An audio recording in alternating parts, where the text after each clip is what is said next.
So you might be trying to figure out how you can go through and make a folder for your iPhone applications. Now doing this is actually fairly basic and it really doesn't take too much time at all.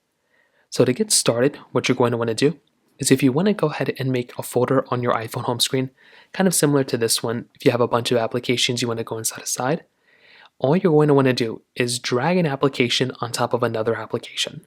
So it can be a little finicky, but let me go ahead and demonstrate this to you right now. So let's say I wanted the Uber application and this Google Authenticator application for some reason in the same folder.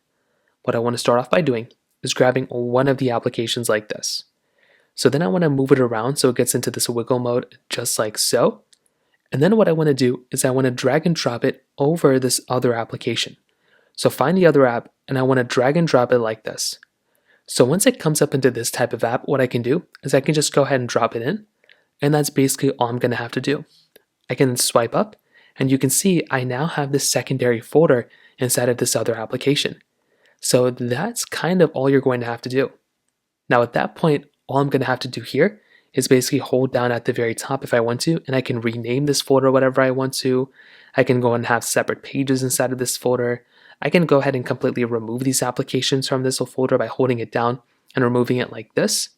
So that's basically how it's done. You just drag and drop one application over the other one, and that's basically all you're going to have to do. If you have any other thoughts or questions, please let me know in the comment section below. Hit the like button, that will mean so much, but definitely hit that subscribe button. More importantly than everything else, I love every single one of you guys. Hopefully I'll catch you guys in the next video. Peace out till then.